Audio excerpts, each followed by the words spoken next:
The Galactic Assembly's central chamber had never felt more imposing. Its crystalline walls stretched a kilometer high, refracting the light of 3 suns across the gathered representatives of over 2,000 species. Ambassador Sarah Chen stood at the center of it all, her simple blue uniform a stark contrast to the biomechanical augmentations and energy-based forms that surrounded her. "Let the record show," announced High Speaker Vex Thor, their plasma-based form pulsing with barely concealed disdain, "that we are considering Earth's petition for full membership in the Galactic Assembly. Though I must note their concerning lack of evolutionary advantages." Sarah maintained her composure, though she couldn't help but notice the whispers rippling through the chamber. The Myrex delegation's crystalline bodies chimed with amusement. The Zentary's neural networks flickered with what their species considered laughter. "Distinguished members of the Assembly," Sarah began, her voice clear and steady, "we understand your concerns. Yes, humans lack natural armor. We don't have integrated weaponry. We can't metabolize radiation or survive in vacuum. But you are fragile," interrupted Sub-Commander Catull of the Hegemony, his metallic exoskeleton gleaming as he leaned forward. "Your species requires constant environmental control. Your reaction speeds are primitive. How could you possibly contribute to the Assembly's defense forces?" Before Sarah could respond, the chamber's emergency protocols activated. The air filled with holographic displays, showing a massive energy surge at the edge of assembly space. A new voice cut through the chaos. Director Genva of the Scientific Council, their ethereal form materializing in the center of the chamber. "High Speaker, we've detected multiple quantum ruptures in Sector 7. The Void Seekers, they've returned." The chamber erupted in panic. Sarah watched as the supposedly superior species around her descended into chaos. The Void Seekers were ancient enemies of the Assembly, mysterious beings that emerged from quantum space to harvest entire worlds. They hadn't been seen in 10,000 years. "Order." Vex Thor's voice boomed. "We will approach this diplomatically. The Void Seekers are clearly an advanced species. Perhaps now we can establish proper communication." "They're not here to talk," Sarah interrupted, her voice cutting through the chamber like a blade. The Assembly members turned to her, many seeming to remember her presence for the first time. "And what?" Vex Thor's form flickered with irritation. Could a human possibly know about the Void Seekers? Sarah activated her own holographic display. "For the past year, we've been analyzing quantum fluctuations in that sector. The patterns match historical records of Void Seeker attacks, but there's more." She expanded the display, showing complex data patterns. "These energy signatures aren't just random spacetime distortions. They're a language." "Impossible," Director Genvo whispered. "We've studied their patterns for millennia." "You studied them with advanced quantum computers and AI systems," Sarah explained. "We studied them with human pattern recognition. Our brains may be primitive, but they excel at finding meaning in chaos. We've decoded enough to know this isn't a diplomatic mission. It's an invasion fleet." The chamber fell silent. Sub-Commander Catull's exoskeleton whirred as he processed this information. "Even if you're correct, what could Earth possibly contribute to our defense? Your ships are centuries behind ours. Your weapons are based on crude particle acceleration." Sarah's lips curved into a slight smile. "You're right. We can't match your technology. But humanity has something the Void Seekers have never encountered, something even this Assembly hasn't truly understood." "And what might that be?" Vex Thor asked, their tone dripping with skepticism. "Experience fighting against impossible odds," Sarah replied. "You see, every species here evolved to become the apex predator of their world. You developed natural weapons, armor, extraordinary abilities. But humans, we were never the strongest, fastest, or most naturally gifted. We survived and thrived because we learned to adapt, to innovate, to find unexpected solutions." She stepped forward, her conviction filling the massive chamber. "The Void Seekers are coming, and they expect to face your advanced technology and natural abilities. They're prepared for that. What they're not prepared for is human ingenuity. We've spent our entire history learning to overcome superior opponents. The assembly members exchanged uncertain glances. Sarah could see them struggling with the concept, the idea that physical limitations could somehow be an advantage. "You have 1 hour to prove your theory," Vexthor declared. "Show us this human solution you propose." Sarah nodded, activating her comlink. "Captain Rivera, you're clear to proceed with Operation Looking Glass." The assembly was about to learn why assuming humanity was weak was their first mistake. And the Void Seekers? They were about to learn it too. Operation Looking Glass, as the assembly was about to discover, had begun long before Sarah Chen ever set foot in the central chamber. While the advanced species had spent centuries perfecting their already formidable natural abilities, humanity had been quietly preparing for a very different kind of war. Captain Elena Rivera stood on the bridge of the Earth ship Prometheus, watching as her crew executed the plan they'd rehearsed countless times. To the assembly's quantum sensors, the Prometheus appeared to be a primitive vessel barely worthy of interstellar travel. They couldn't have been more wrong. "Status report," Elena commanded, her dark eyes fixed on the tactical display. Lieutenant James Wong's fingers danced across his console. "Quantum mimicry systems are online, Captain. The assembly sensors are reading exactly what we want them to see. And our guests still watching, ma'am." The assembly's observers seem rather unimpressed with our outdated technology. Elena allowed herself a small smile.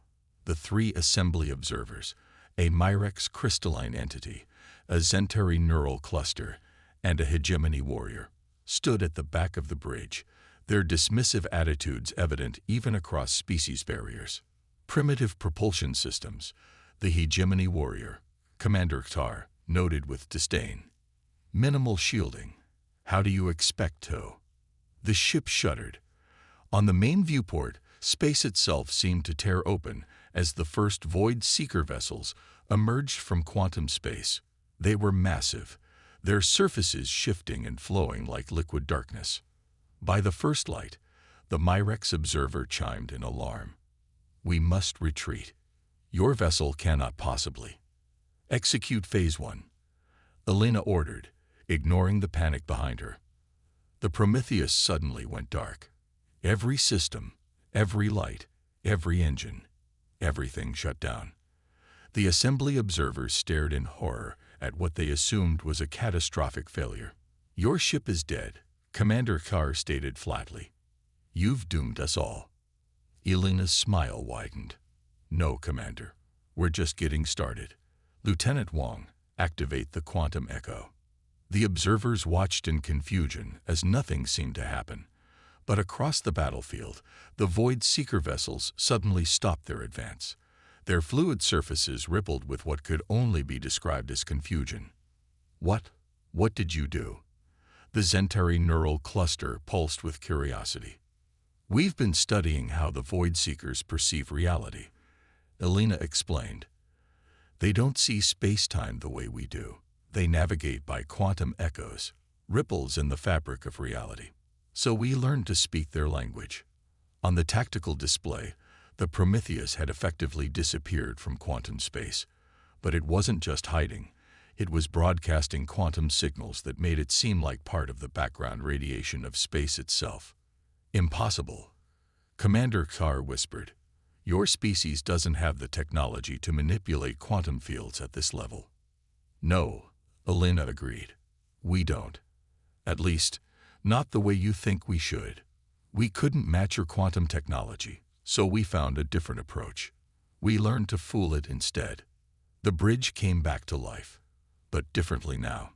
Gone were the primitive displays and basic controls. In their place were holographic interfaces unlike anything the observers had seen before. "You see," Elena continued, "while the assembly was debating whether humans were worthy of membership, we were studying everything: your technology, your tactics, and most importantly, your assumptions about what's possible." Lieutenant Wong's console lit up with new data. Captain, the Void Seekers are responding exactly as predicted. Their quantum sensors can't distinguish us from background radiation. Phase 2, Alina commanded. Show our guests what humanity's been working on. The Prometheus's hull began to change. Panels that had appeared to be simple metal plating reconfigured themselves, revealing sophisticated technology that had been hidden in plain sight. But unlike the assembly's quantum tech, these systems were distinctly human in design. Hybrid technology that combined Earth ingenuity with carefully studied alien principles. While you were perfecting your natural advantages, Alina explained to the stunned observers, we were learning how to turn our disadvantages into weapons. We can't manipulate quantum fields naturally like the Void Seekers, so we learned to disrupt them instead. We can't match their technology, so we developed ways to confuse it. On the tactical display, more Earth ships emerged from hiding, each one broadcasting carefully calculated quantum signals that were turning the space around the Void Seeker fleet into a maze of false readings and impossible echoes. The Zentari neural cluster pulsed rapidly. Your entire technological development. It was a deception. Not a deception, Alina corrected. A strategy. Humanity learned long ago that appearing weak can be an advantage. While everyone underestimated us, we were free to prepare for this moment.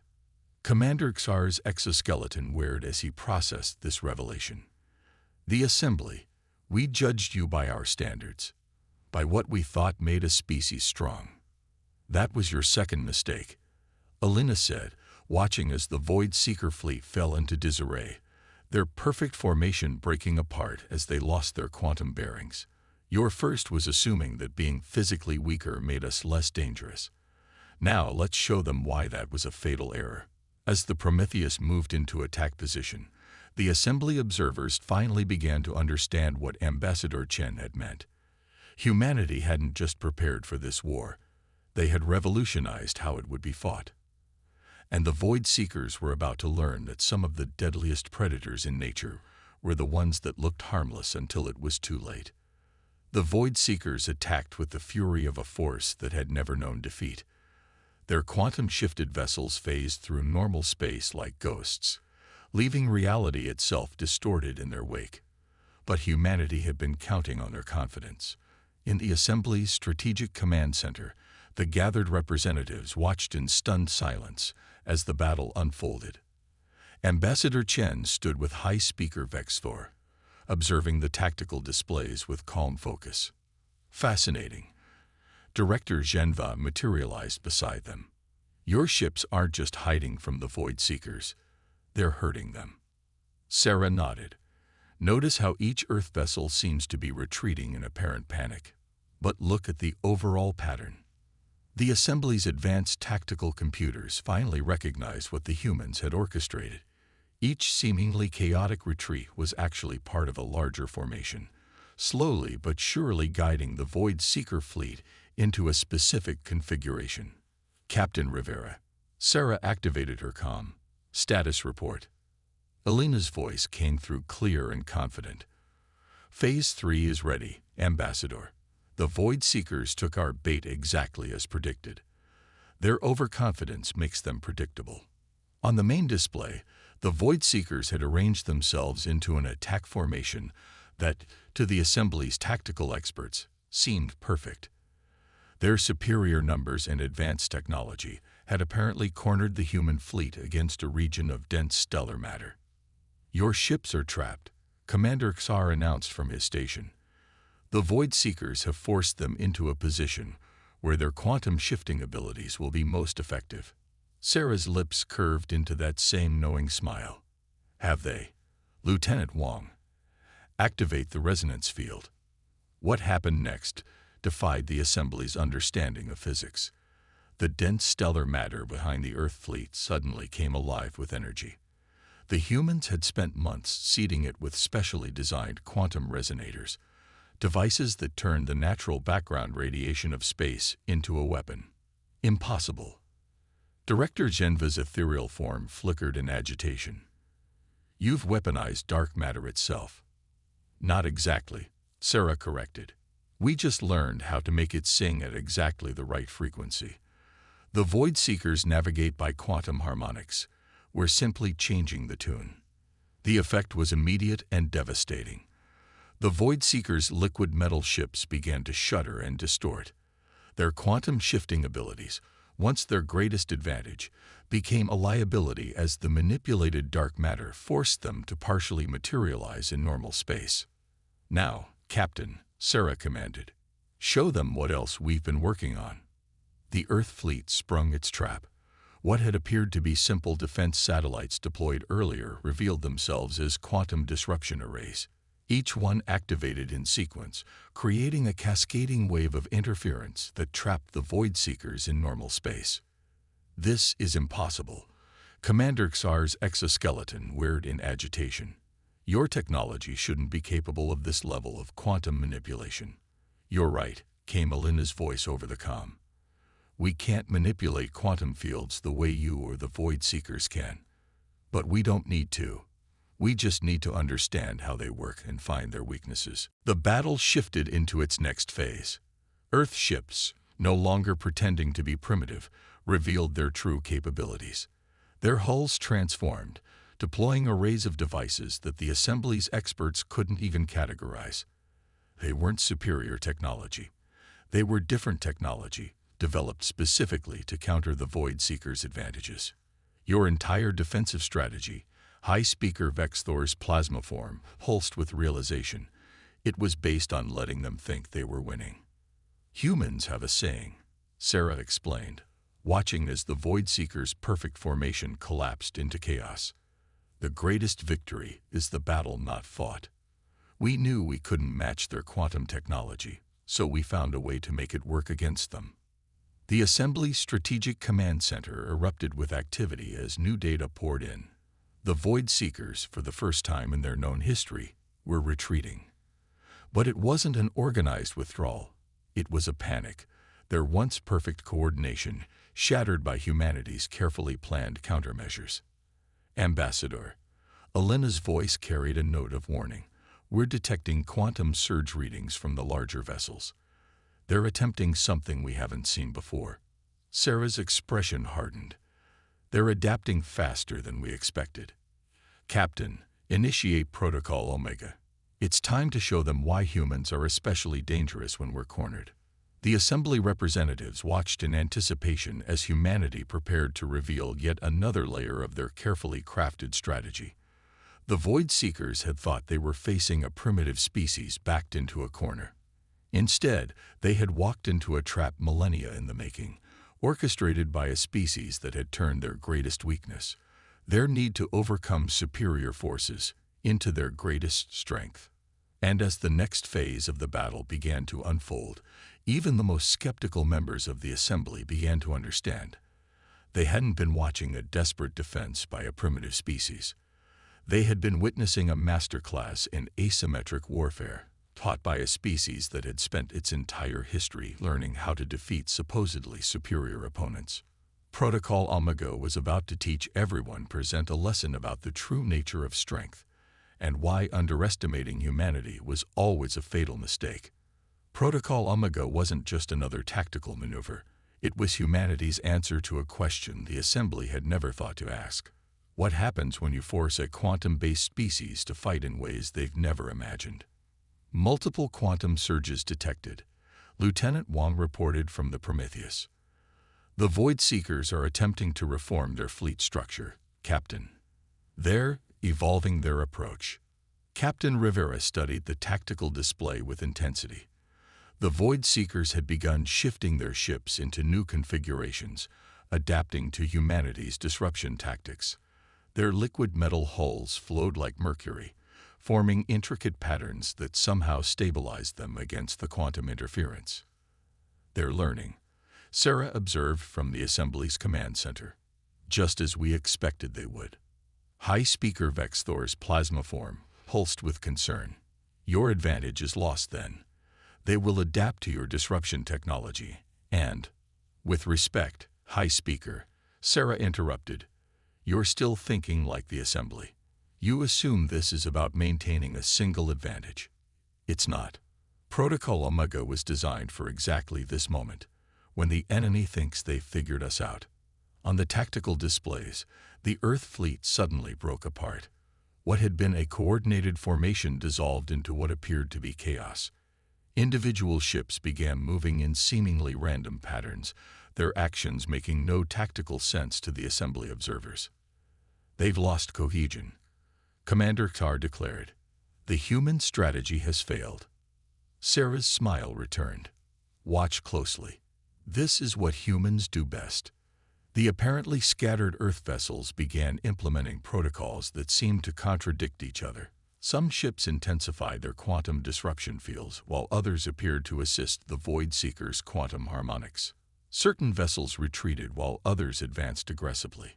There was no discernible pattern to their movements. "I don't understand." Director Zenva's ethereal form wavered in confusion.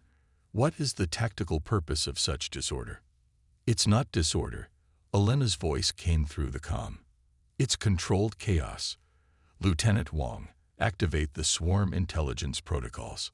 Suddenly, each seemingly random action by the Earth ships began to create unexpected synergies. Ships that appeared to be helping the Void Seekers stabilize were actually herding them into zones where the quantum disruption was strongest. Vessels that looked like they were retreating were positioning themselves for precision strikes. "You see," Sarah explained, "the Void Seekers, like the Assembly, operate on principles of perfect coordination and technological superiority. They expect enemies to either match their capabilities or fail trying. But humans? We thrive in chaos. We adapt not just our technology, but our entire approach to warfare." The tactical displays showed the results of this strategy. The Void Seekers, attempting to counter what they perceived as a coordinated attack, found themselves facing dozens of different threats simultaneously. Their adaptive responses, which would have been perfect against a conventional enemy, only made them more vulnerable to humanity's asymmetric warfare. Each Earth ship, the Lena explained to the stunned observers on her bridge, is operating with partial autonomy within the larger strategy. "We're not trying to outmatch their quantum technology. We're overwhelming their ability to predict and counter our moves." The Assembly's tactical computers struggled to make sense of the battle. Human vessels seemed to shift between different combat doctrines at random, making it impossible for either the Assembly or the Void Seekers to anticipate their actions. "This isn't just tactical flexibility," Commander Carr realized, his exoskeleton wearing as he processed the implications. "You're forcing them to fight multiple different wars simultaneously." "Exactly," Sarah confirmed. "The Void Seekers can adapt to any single strategy, no matter how advanced. But they've never faced an enemy that changes not just their tactics, but the entire nature of the conflict from moment to moment." The results were becoming clear. The Void Seekers' attempts to counter humanity's quantum disruption technology left them vulnerable to conventional attacks. When they adjusted to defend against physical weapons, they exposed themselves to quantum interference. Every adaptation they made created new vulnerabilities that the humans instantly exploited. "Ambassador," Elena's voice carried a note of triumph, "the Void Seekers' fleet cohesion is breaking down completely. Their quantum field harmonics are destabilizing faster than they can adapt." The Assembly representatives watched in amazement as humanity's seemingly chaotic strategy systematically dismantled the most feared force in known space. Ships that had terrorized the galaxy for millennia were being driven back not by superior technology or overwhelming force, but by an approach to warfare they couldn't comprehend. "This," Sarah addressed the Assembly, "is why humans survived on Earth, despite not being the strongest, fastest, or most naturally gifted species. We learned to be unpredictable. We learned to turn chaos itself into a weapon."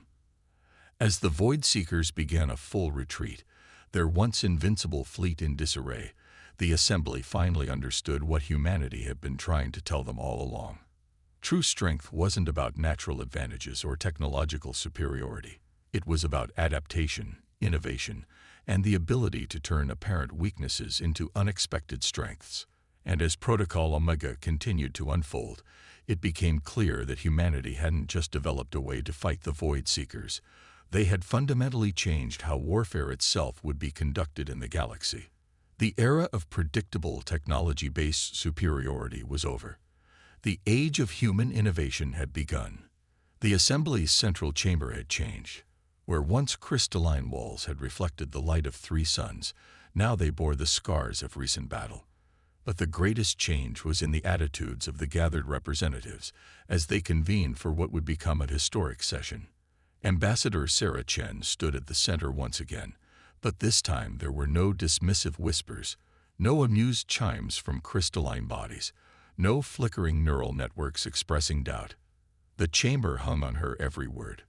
"The last of the Void Seeker fleet has retreated beyond the galactic barrier," she reported. "Their quantum signatures suggest they've sustained damages that will take centuries to repair, if they can repair them at all." High Speaker Vexthor's plasma form had dimmed to a humble glow. "Ambassador Chen, the Assembly owes humanity an apology. We judged your species by standards that we now understand were limited." "No apology needed, High Speaker," Sarah replied. "Your judgment of our capabilities wasn't wrong. It was just incomplete. Captain Rivera, would you care to explain?" Elena's hologram materialized in the chamber. Her Prometheus had become legendary among the Assembly races, its name now spoken with a mixture of awe and newfound respect. "The Assembly saw our lack of natural defenses as a weakness," Elena began. "You saw our need for environmental control as a limitation. But these weren't weaknesses. They were the forge that created our greatest strength: adaptability." The tactical displays activated, showing recordings from the battle. Each segment highlighted a different aspect of humanity's approach: the initial deception, the quantum disruption tactics, the controlled chaos of Protocol Omega. "You see," Elena continued, "every human advancement came from necessity. We couldn't survive in extreme environments, so we learned to adapt our environment instead. We weren't the strongest predators, so we learned to outthink them. Every limitation forced us to innovate." Director Genva materialized next to them. "But surely now, with the Void Seekers defeated, you'll focus on developing the natural advantages that other species possess. Your quantum manipulation technology alone cold." "That's not our path," Sarah interrupted gently. "Humanity's strength isn't in trying to match other species' capabilities. It's in finding new ways to solve problems." Commander Xar stepped forward, his exoskeleton now bearing battle scars from fighting alongside the humans. "You chose to remain adaptable rather than specialize. While we perfected our natural advantages, you perfected the art of having none, and turning that into an advantage itself."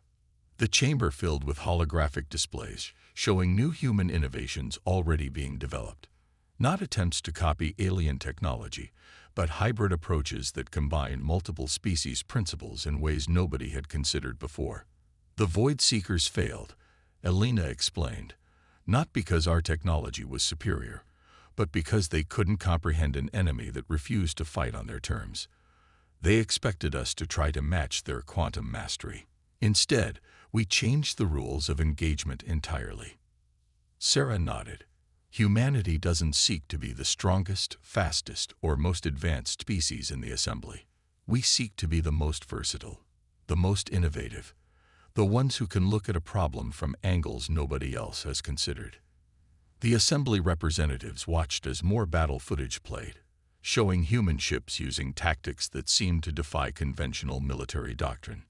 Each maneuver demonstrated not just technology or strategy, but a fundamentally different way of thinking about warfare.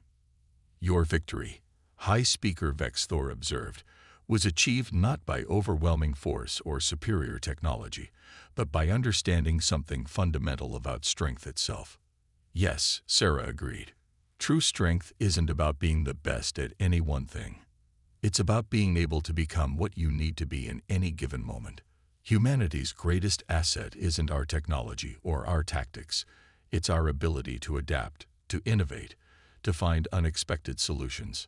The chamber erupted in a chorus of agreement, each species expressing approval in their own unique way. The crystalline Myrex chimed in harmony, The Zentari neural networks pulsed with understanding, and even the most skeptical members of the hegemony nodded their heavily armored heads. The assembly hereby recognizes, Vexthor announced, their plasma form brightening, that we must redefine our understanding of strength. Humanity has shown us that true power lies not in natural advantages or technological superiority, but in the ability to adapt, to innovate, and to turn perceived weaknesses into unexpected strengths. As the assembly moved to formally induct Earth as a full member, with all the rights and responsibilities that entailed, Sarah exchanged a knowing look with Alina. They had achieved something far greater than military victory. They had changed the galaxy's understanding of what made a species truly strong. And somewhere out beyond the galactic barrier, the retreating Void Seekers carried with them a lesson that would echo through the cosmos. Never judge a species by what they lack, for in those very limitations might lie the seeds of strength that surpasses all expectations. The age of human innovation had begun, and with it, a new understanding of power that would reshape the galaxy for millennia to come.